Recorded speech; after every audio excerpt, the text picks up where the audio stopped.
கோட்பாட்டின்படி குர்ஆனின் காலத்தில் சரியானவையே. 20ஆம் நூற்றாண்டின் நவீன விஞ்ஞானத்தின் துணை கொண்டு பார்த்தால் ஹிப்போக்ரட்டிஸ் தவறு, அரிஸ்டாட்டிலும் தவறு, கேலனும் தவறு, அதேபோல் குர்ஆனும் தவறுதான். எல்லோருமே தவறுதான் செய்திருக்கிறார்கள்.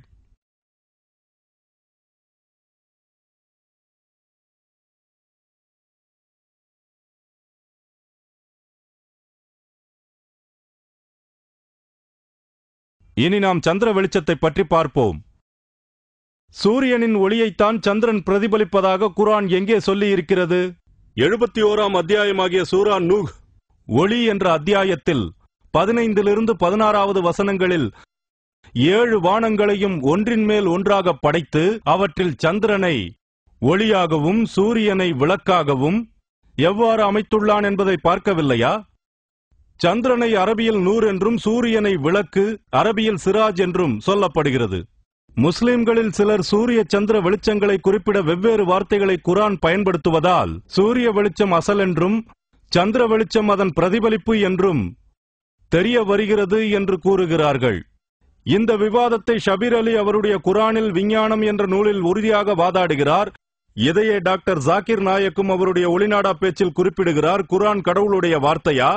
இப்போது நாம் தெளிவாக பார்ப்போம்.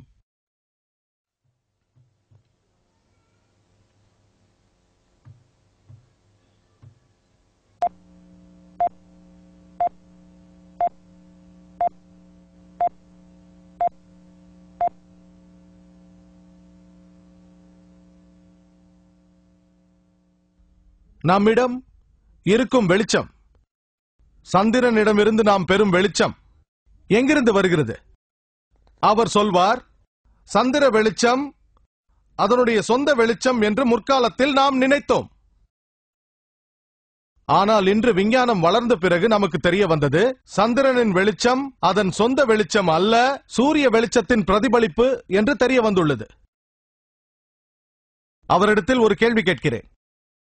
அது திருக்குர்ஆனில் சூரா அல் ஃபுர்கானில் 25வது அத்தியாயம் 61வது வசனத்தில் சொல்லப்பட்டதுதான். பெரும் பாக்கியமுடையவன் விண்ணில் உறுதியான மண்டலங்களை அமைத்து அதில் விளக்கையும் ஒளிர்கின்ற சந்திரனையும் பிரகாசிக்க செய்தவன். சந்திரன் என்பதற்குள்ள அரபு சொல் கமர். அதிலிருந்து தருகின்ற ஒளியை முனீர் என்றும், முனீர் என்பது நூர் என்ற சொல்லின் கிளை, அதாவது சொந்த வெளிச்சம் அல்ல. திரு குர்ஆன் சந்திர ஒளியை பிரதிபலிப்பு ஒளியாகத்தான் சொல்கிறது. நீங்கள் இன்றைக்கு அதை கண்டுபிடித்ததாக சொல்கிறீர்கள். அப்படியானால் 1400 ஆண்டுகளுக்கு முன்னால் குர்ஆனில் எப்படி இடம் பெற்றது? அவர் கொஞ்சம் தாமதிப்பார், உடனே பதில் சொல்ல மாட்டார். பிறகு இது தற்செயலாக நடந்ததாக இருக்கலாம் என்று சொல்வார். நான் வெறும் வாதத்திற்காக விவாதம் பண்ணுவதாக இல்லை. அந்த வீடியோவின் முடிவில் சந்திரனுக்குரிய அரபு சொல் கமர் என்று சொன்னதை பார்த்தோம். மேலும் அதிலிருந்து பெறப்படுகின்ற ஒளியை முனீர், அதன் பொருள் இரவல் ஒளி அல்லது நூர், பிரதிபலிப்பு வெளிச்சம் என்றெல்லாம் சொன்னார். அவர் சொன்னதை மறந்து விடாதீர்கள். முனீர் என்றால் இரவல் வெளிச்சம், நூர் என்றால் பிரதிபலிப்பு என்கிறார். அவருடைய இந்த கோரிக்கை ஒரு விஞ்ஞான பூர்வமான உண்மை மட்டுமல்ல, ஒரு விஞ்ஞான விந்தையும் கூட. ஏனெனில் இது அண்மை காலத்தில்தான் கண்டுபிடிக்கப்பட்டது. சந்திரன் தனது சொந்த வெளிச்சத்தை வெளிப்படுத்தவில்லை என்பதும் அது சூரிய ஒளியைத்தான் பிரதிபலிக்கிறது என்பதும் முகம்மதுக்கு 1000 வருடங்களுக்கு முன்னரே அறியப்பட்டிருந்ததுதானே.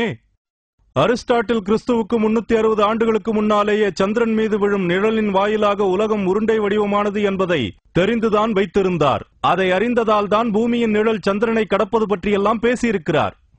இது ஒரு விஞ்ஞான அற்புதம் தான் என்று இன்னும் பிடிவாதம் பிடித்தால் இந்த கோரிக்கைக்கு குர்ஆனுடைய வார்த்தைகளில் எங்காவது ஆதாரம் இருக்கிறதா என்று கேட்க வேண்டும். முதலில் நாம் சிராஜ் என்ற சொல்லை பார்ப்போம். நான் ஏற்கனவே சுட்டிக்காட்டிய சூரா நூஹ் மற்றும் ஃபுர்கான் என்ற அத்தியாயங்களில் எல்லாம் சூரியனை வெறுமனே விளக்கு என்றுதான் குறிப்பிடப்பட்டுள்ளது. 78வது அத்தியாயமாகிய நபாவில் 13வது வசனத்தில் சிராஜன் வஹ்ஜன், கண்கூசும் ஒளி தரும் விளக்கு என்பது அதன் பொருள் சூரியனையே குறிக்கிறது. நூரும் முனீரும் ஒரே வேரிலிருந்து பிறக்கும் சொற்கள். முனீர், முனீர் என்ற சொல் குர்ஆனில் 6 முறை வருகிறது.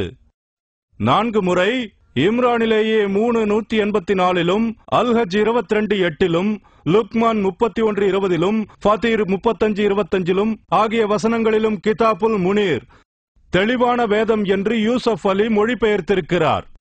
ஒளி தரும் வேதம் என்று பிக்டால் மொழிபெயர்க்கிறார். இதிலிருந்து அறிவின் ஒளியை வீசுகின்ற ஒரு நூல் பற்றி பேசப்படுகிறது என்று தெரிகிறது. இங்கே பிரதிபிம்பம் என்று இல்லை. நூர் அத்தியாயம் நூஹ் 71:16 யூனுஸ் 10:5 அல்லாஹ் வெளிச்சத்தை உண்டாக்கினான். சந்திரன் ஒரு வெளிச்சம். சந்திரனை வெளிச்சம் என்றுதான் குர்ஆன் சொல்கிறதே தவிர சந்திரன் வெளிச்சத்தை பிரதிபிம்பப்படுத்துவதாக சொல்லவே இல்லை. அத்தியாயம் நூர் குர்ஆனின் மிக அழகிய அத்தியாயங்களில் ஒன்றாகிய 24ஆம் அத்தியாயம் நூர் ஒளி 35வது வசனத்தில் குர்ஆனில் இப்படிப்பட்ட வரிகள் வருகின்றது. அல்லாஹ்வே வெளிச்சம், சொர்க்கத்துக்கும் பூமிக்கும் ஒளியாக இருக்கிறான். அவனுடைய ஒளி என்ற இந்த எடுத்துக்காட்டு சுவற்றில் ஒரு மாடக்குழி, அதனுள் கண்ணாடியால் மூடப்பட்ட ஒரு விளக்கு, இந்த கண்ணாடியே மிக பிரகாசமான நட்சத்திரம் போலும் என்றெல்லாம் வருகிறது. இப்படியாக நூர் என்ற அந்த சொல் சந்திரன், அல்லாஹ் இரண்டுக்கும் பயன்படுத்தப்படுகிறது. அப்படியானால் அல்லாஹ் பிரதிபிம்ப வெளிச்சத்தை கொண்டிருக்கிறான் என்று சொல்லலாமா? நான் அப்படி நினைக்கவில்லை. ஆனால் நீங்கள் சந்திரனை குறிக்கும் நூர் என்ற சொல் இரவல் அல்லது பிரதிபிம்பப்படுத்தப்பட்ட வெளிச்சம் என்று வாதிடுவீர்களானால், அல்லாஹ்வே நூறாக ஒளியாக இருக்கிறான் என்றால் அந்த வெளிச்சம் எந்த மூல ஒளியிலிருந்து பிறந்தது? அதாவது சிராஜ் யார் அல்லது எது? சிந்தித்துப் பாருங்கள். அல்லாஹ் நூர் வெளிச்சமாக இருக்கிறான் என்றால் சிராஜ் என்ற அசல் வெளிச்சம் என்பது யார்? இந்த கேள்விக்கு குர்ஆனே பதிலையும் தந்துவிடுகிறது. ஆனால் அது உங்களுக்கு அதிர்ச்சியை தரும். 33ஆம் அத்தியாயம் அல் அஹ்ஸாபின் 45வது 46வது வசனங்களில், ஓ நபியே, சாட்சியம் பகருபவராகவும் நற்செய்தி அறிவிப்பவராகவும் அச்சமூட்டி எச்சரிக்கை செய்பவராகவும் சுடர் வீசும் விளக்காகவும் நாம் உம்மை அனுப்பியிருக்கிறோம். இங்கே வெளிச்சம் தரும் ஒளி விளக்காக முகமதையே குறிப்பிடப்படுகிறது. அரபு மொழியில் சிராஜன் முனீரா என்று வரும்.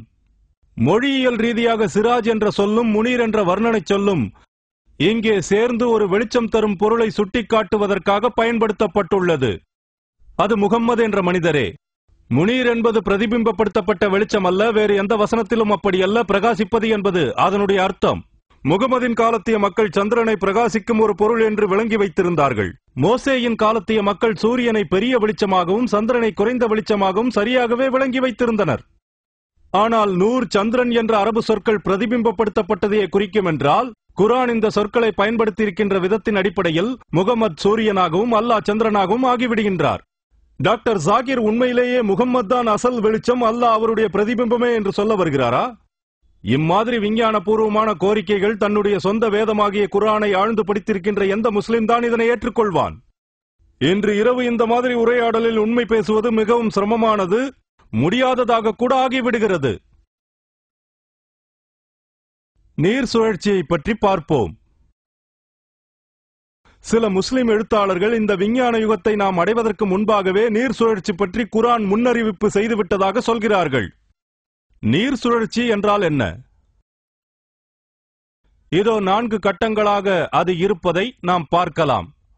முதலாவது கட்டம் நீராவி மாற்றம். தண்ணீர் கடலிலிருந்தும் நிலத்திலிருந்தும் நீராவியாக மாறுகிறது.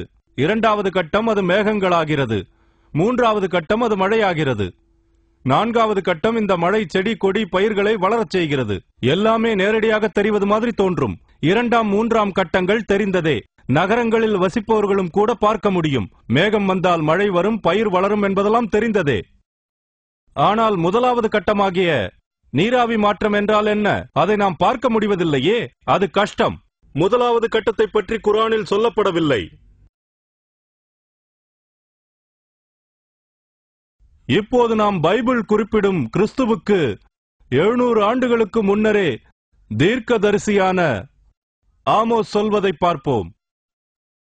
அவர் என்ன சொல்கிறார் என்றால், பிளீடியஸையும் ஓரியோனையும் படைத்தவன் எவனோ, இருட்டை வெளிச்சமாக்கி இரவை இருளடையச் செய்பவன் எவனோ, கடலிலிருந்து தண்ணீரை அழைப்பவன் எவனோ, இது முதல் கட்டம்.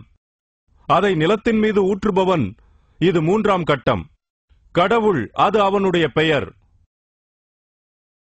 இன்னொரு தீர்க்கதரிசி, அவர் யோபு.